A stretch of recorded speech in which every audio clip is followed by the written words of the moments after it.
How you doing, everybody? Dr. Thompson here with Exemplify Health Center, your Wellness Way affiliate right here in Yorkville, Illinois. Hope you guys had a great Monday. We had an awesome Monday. You can see I am a little bit tired.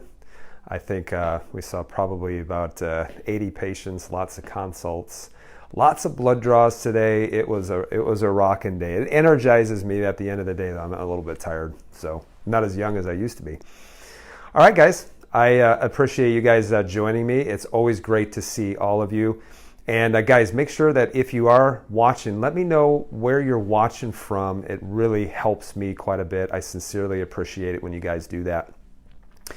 And today what I'm going to talk about is why your immune system is like a muscle. All right? Why your immune system is like a muscle. So guys, remember, a lot of times we're going to talk about ideas, big ideas.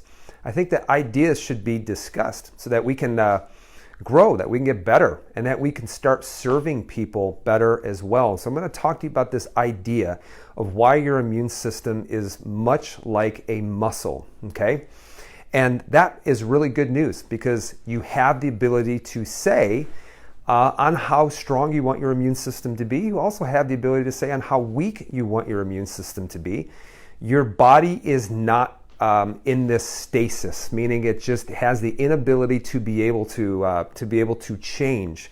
It's almost as if we believe today that you are born this way, nothing will change, and that everything that's happening with your health in your life was predetermined by a set of genes and what your mom and dad passed down to you, fortunately or unfortunately. But let's change this conversation just a little bit, okay? So why is your immune system like a muscle, okay? And I'm going to talk to you about this one word, and this is paramount to what we teach with our approach, with Wellness Way approach when it comes to your health, is this big word called adaptation.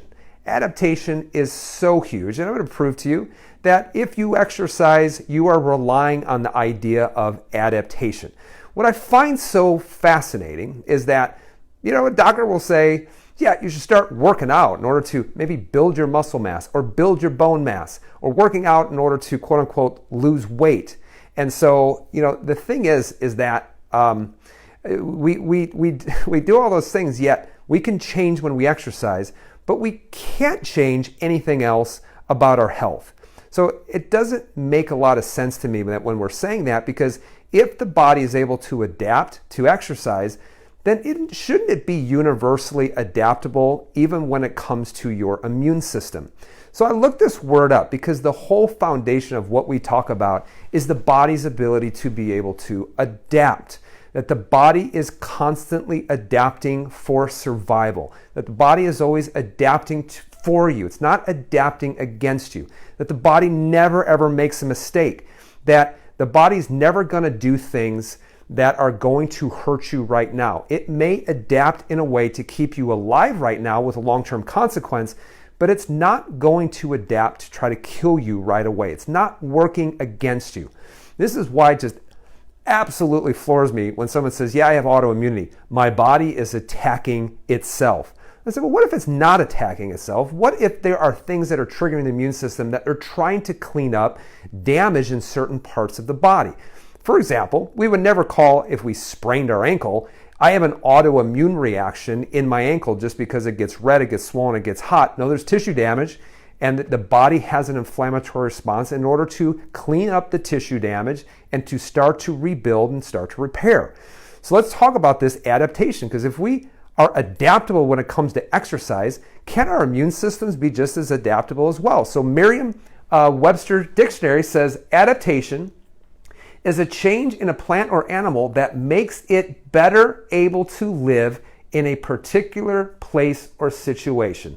Otherwise, what they're saying is a change in an animal or even a human that makes it better able to live in their environment. And this is what your body is always trying to do, is that it's always trying to adapt to the environment that you are placing it in. Let me give you an example of exercise, okay? Now, if you see this person right here, you can see they don't have a whole heck of a lot of muscle mass. In fact, I started doing weightlifting and things like that when I was about 14 years of age. And I have done that now for 30 years. Now you have a hint about how old I am. And I've done that for 30 years, maybe taken about 6 or 7 years off in like when I just started into practice. I'm not proud of that.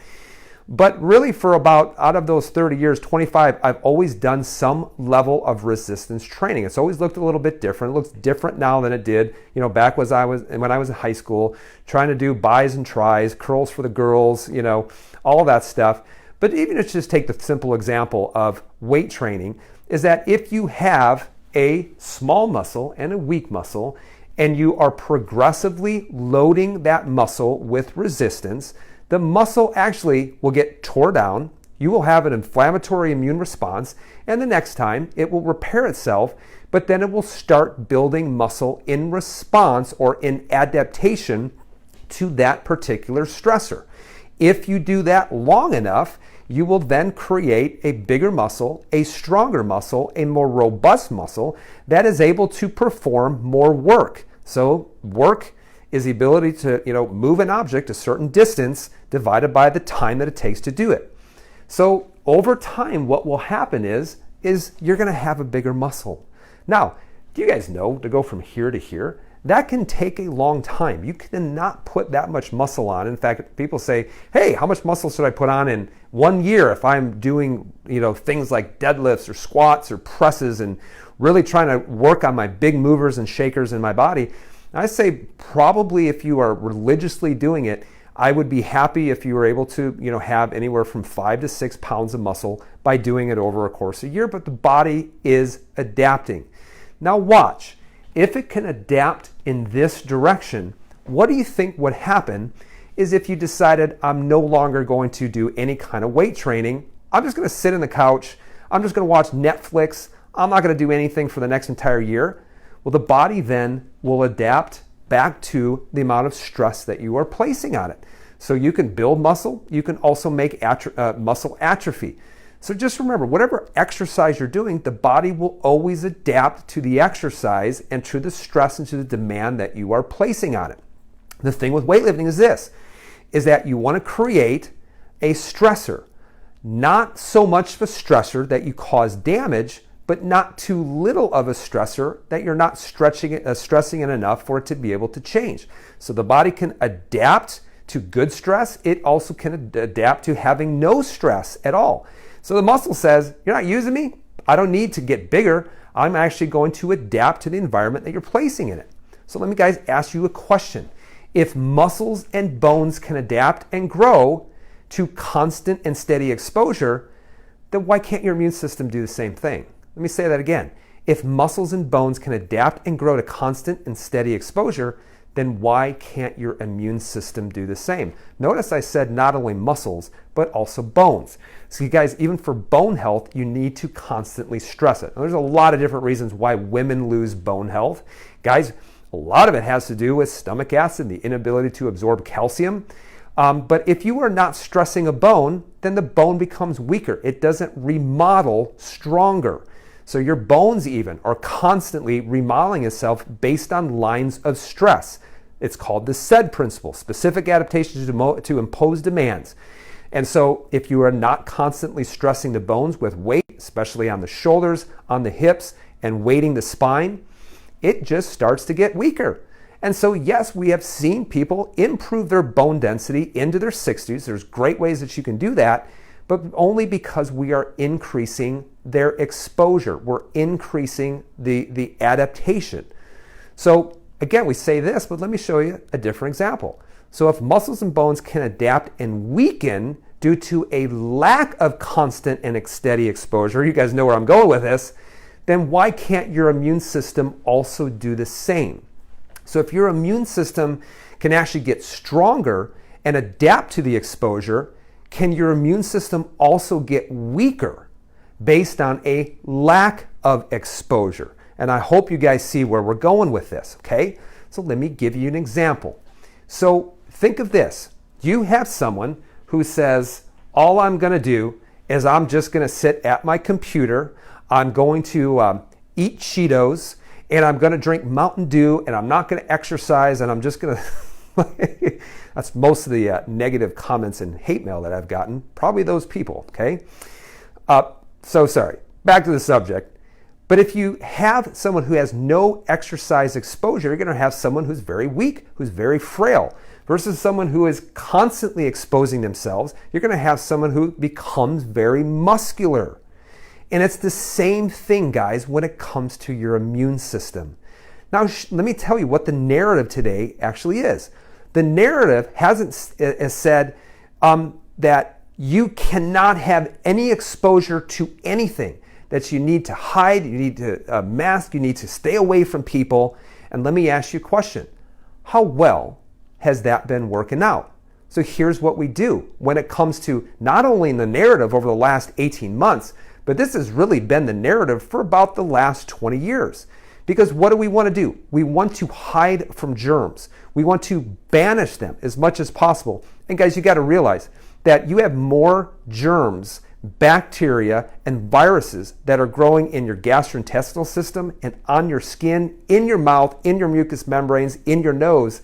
You have more of those types of cells than you actually do have of cells that you own in your body. So they know that even the microbiome, if you have a healthy, robust microbiome, 75 to 100 trillion bacteria, yeast, things like that are growing in your gastrointestinal system. And scientists actually say, well, your body makes up about 75 trillion cells. You literally have an alien growing inside of you. Then here's what we do. We say we fear the germs. We want to try to make our child's environment as sterile as possible. So what do?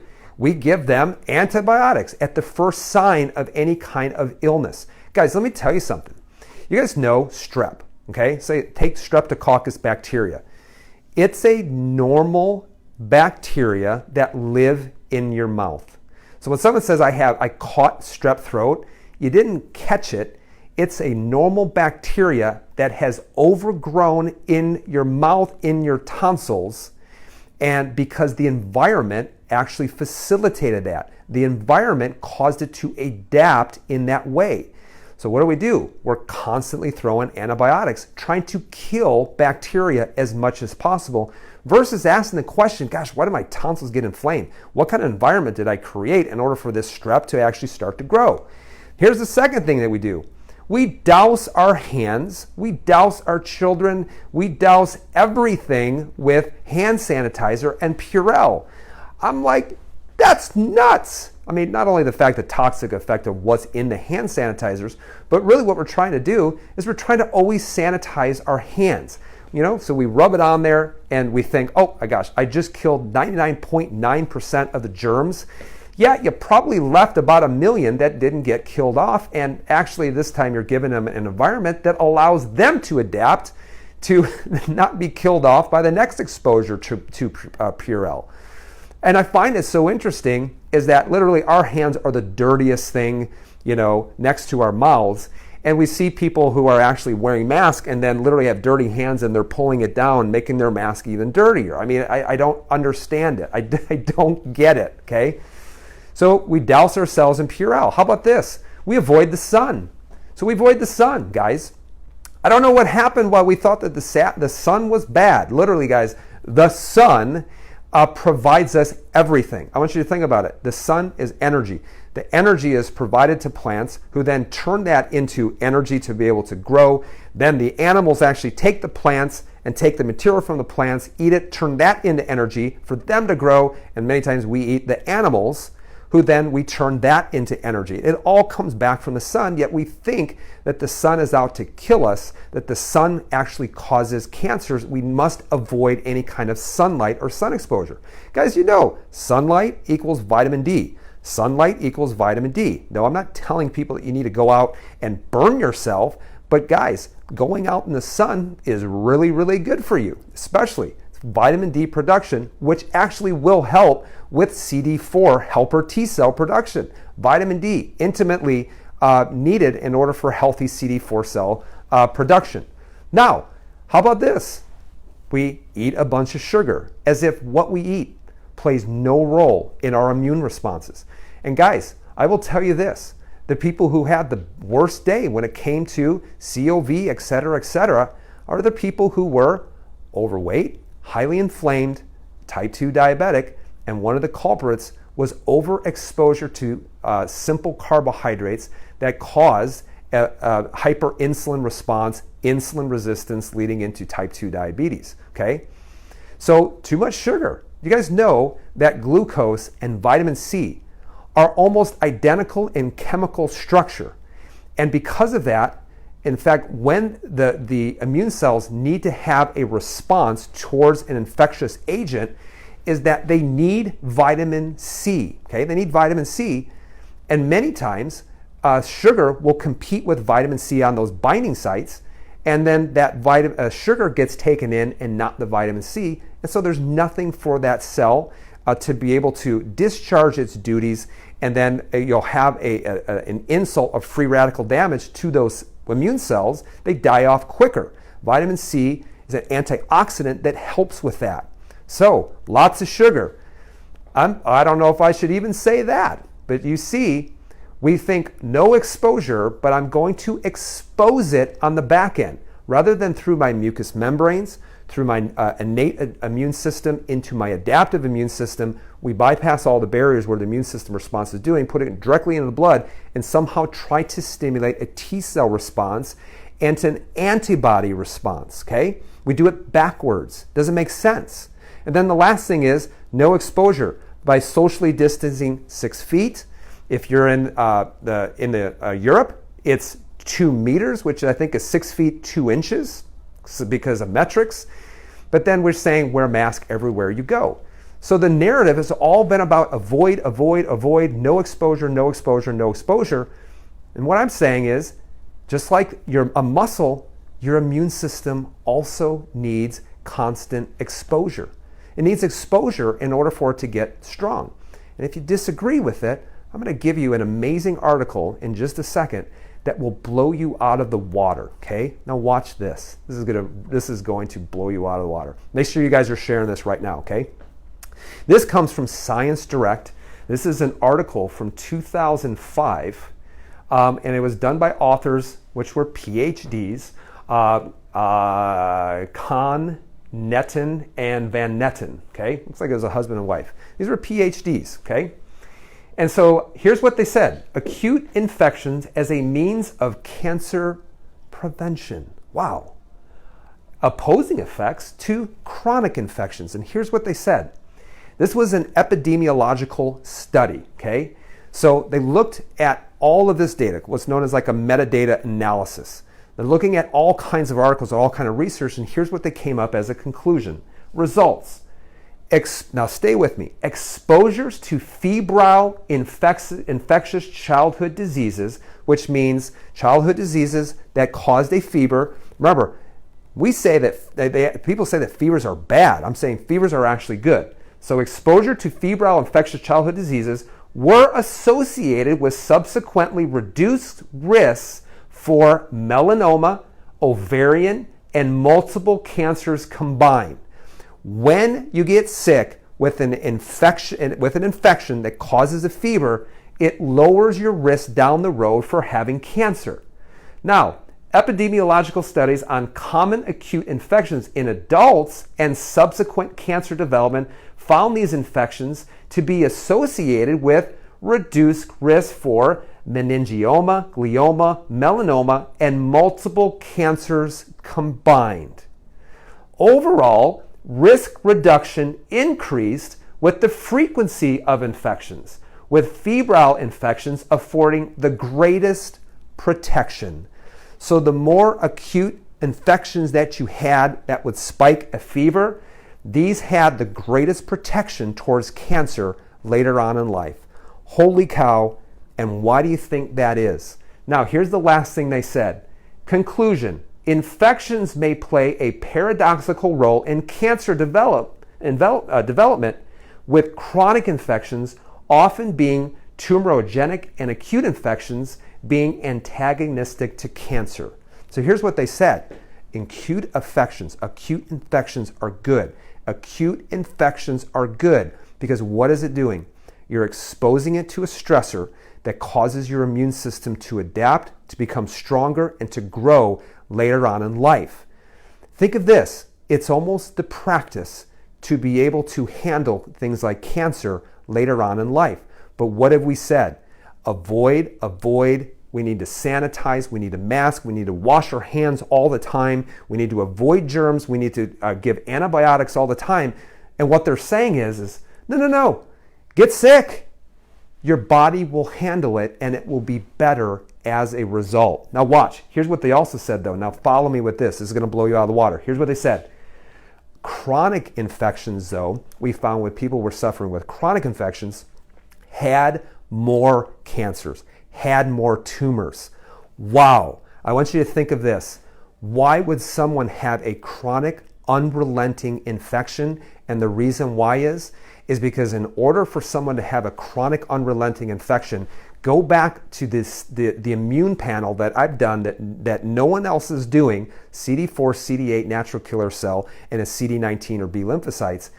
But if someone has a chronic infection that they can't get over, it means that what you will see is you will see a lowered CD4 response and or a lower CD8 killer T cell response or a lower CD19 response, maybe even a lower natural killer cell response. And so just think, if they have lowered natural killer cells, lower helper T cells, then yes, it does predispose them to having cancer later on in life. Because what do those cells do?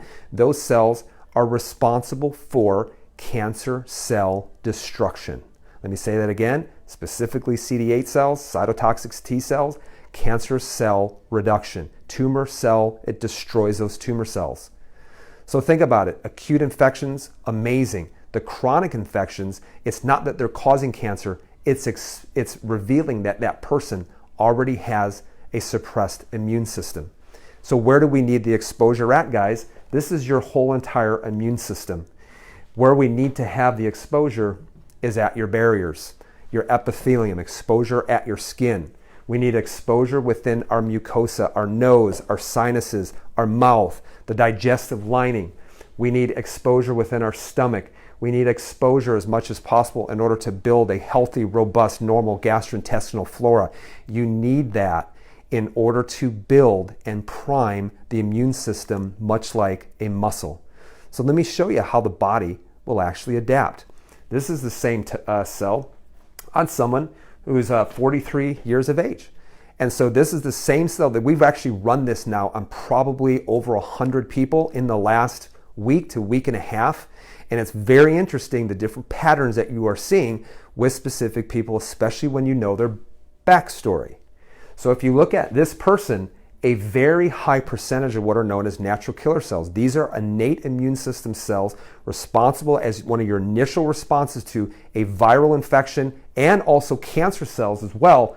But you'll see when you look at here a very high response, but when you look at this person, you can see everything is a little bit on the low end, but what's particularly on the low end are his B lymphocytes. His B lymphocytes are the ones that are producing antibodies. Dr. Nate, what do antibodies do?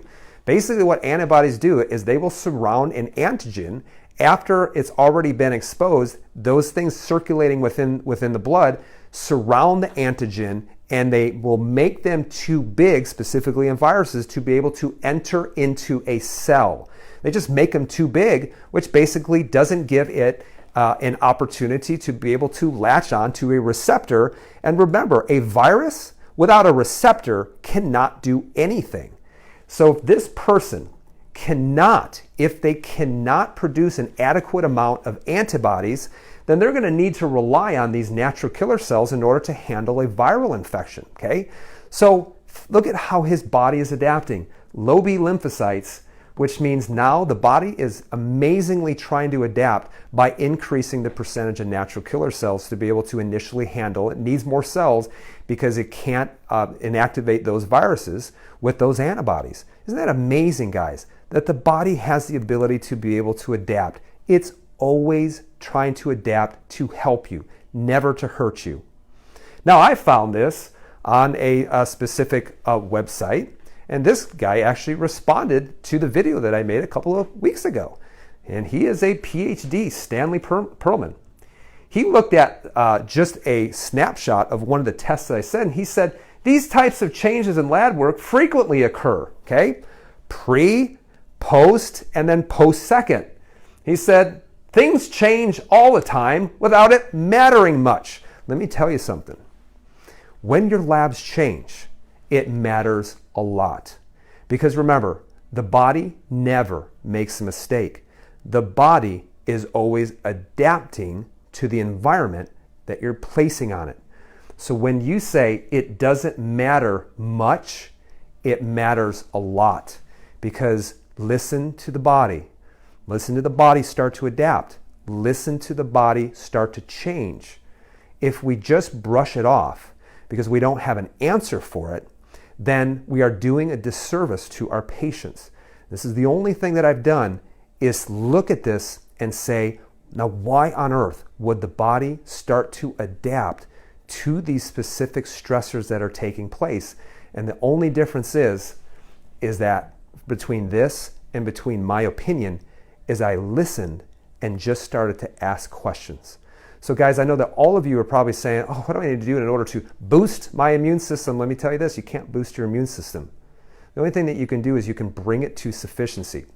So I went over an immune panel with a gentleman that I've been working with for the past year or so, has made amazing changes, awesome changes. He said, I want to do an immune panel.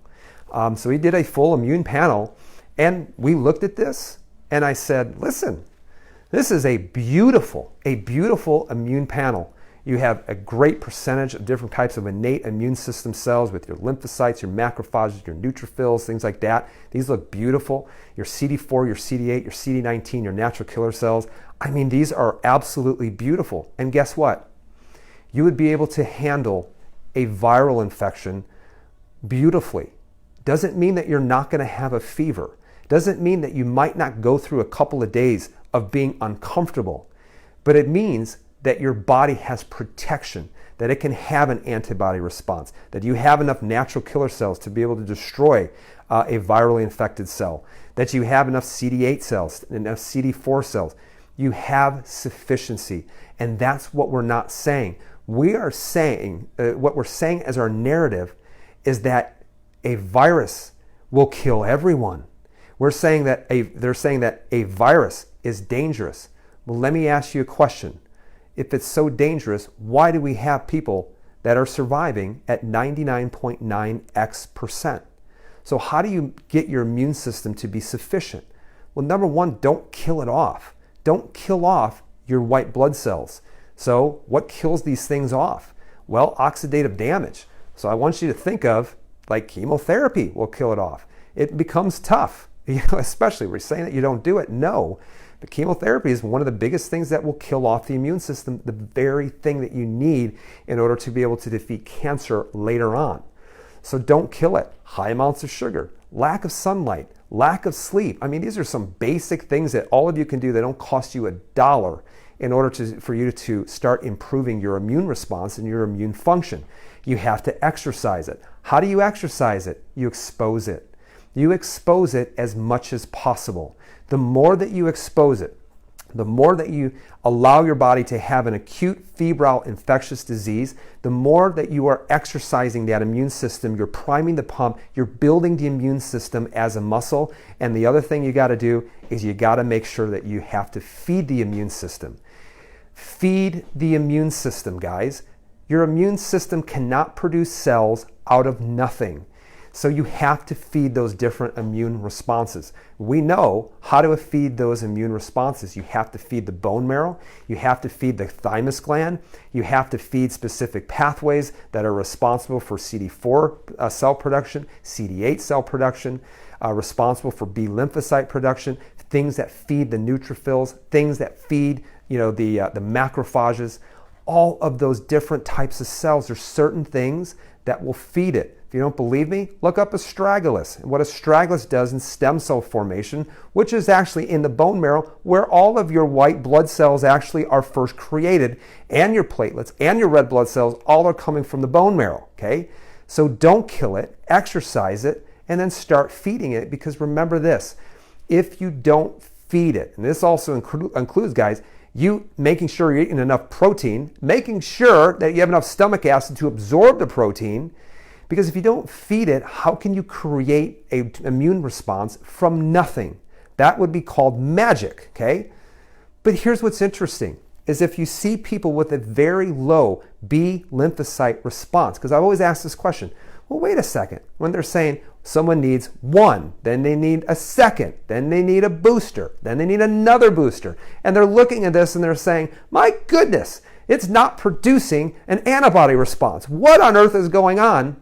Well, why don't you go and actually measure their specific CD19 cells, their B lymphocytes, and figure out maybe they don't have any because maybe their immune system is sick. Maybe they would actually die from a virus because their immune system is so sick, it's so compromised, it hasn't been exercised. But you know what? If you would actually go in backways with a vaccine, you still can't create something from nothing.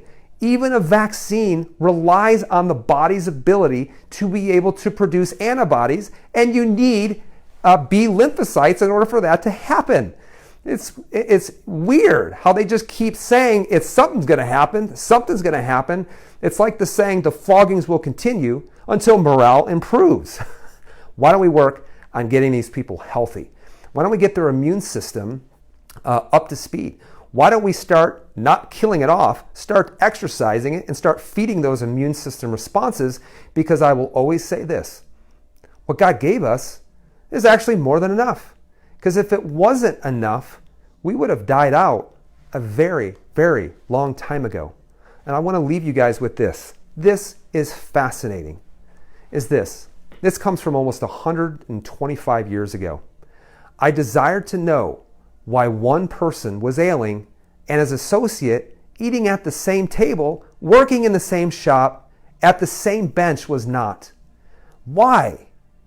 What difference was there in these two persons that caused one to have various diseases while his partner escaped? And this is the narrative. Why can two people exposed to the same virus, why can one be devastated and the person sitting right next to them barely gets sick or gets the sniffles and they're fine in 1 or 2 days? Is it not the same virus? Is it not the same virus? And what's the difference? It's this word right here. It's their ability to adapt. It's adaptation. One person can't adapt to the environment while the other one can. So we should be asking our doctor, how can you help me become more adaptable? How can you actually start exercising my immune system like a muscle? How can we start doing that versus waiting around and living in fear? Because guys, I'm going to tell you something. If you want to kill off your immune response, live in fear. And that goes into the whole stress response. That goes into the cortisol hormone response. And you will see cortisol, fear goes up, the immune system goes down. So ask your doctor, how can I make myself more adaptable? That's what we do in our office every single day, is we make people stronger. We make people more adaptable. Because I always have said this, the body is amazing, the body is brilliant, the body is smart. It's smarter than me. It's smarter than you. It's smarter than your doctor. It's smarter than Dr. Fauci many times over. It's smarter than any health professional. It is. The body is a miracle. And it's time we start treating it with reverence and to understand that the body is given the capability to perform more than enough. But it's up to us to take care of that gift. It really is. How do you treat your body, guys? How do you treat it? Do you treat it with awe, with reverence? Do you take care of yourself as a way to give back to God? Or do you treat it like a second-class citizen, saying, I'll handle it later, I'll handle it later. I don't have time for my health. Well, guys, you need to start making time for your health, or disease will start making time for you. And if that made sense, guys, I'm almost like, I don't know if I should even mention this.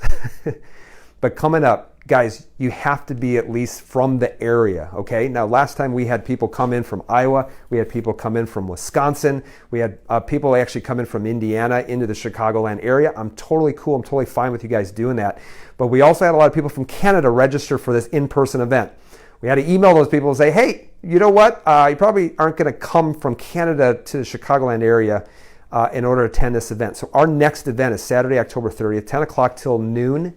It's our Make Immune System Strong Again. This is actually what kind of set everything off And so if you are from the Chicagoland area, you can register for this event. This is an in-person event. You just have to go to the top of our page. We have it pinned to our timeline, and you can register for this in-person event. I think right now we only have 50 spots. I think we're probably at about 35, and we still have 10 days to go.